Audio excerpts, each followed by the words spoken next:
Hey everyone! Today I'll show you how to verify your debit card on Robinhood. First, Robinhood will send 2 small transfers to your bank. Once they land, open the app, tap the account, person icon, greater than transfers, greater than linked accounts, greater than verify, then enter the 2 deposit amounts and confirm. If you're linking directly with your debit card, go to Account, greater than transfers, greater than linked accounts, greater than add account, greater than debit card.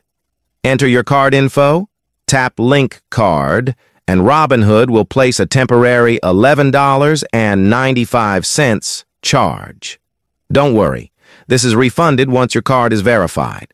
Check your bank statement for the $11.95 charge. You'll see RH followed by a 6-digit code. Copy that code, return to Robinhood, tap Continue, enter the code, and hit Confirm. That's it. Your debit card is now verified and ready to use. If this helped, don't forget to like and subscribe for more quick guides.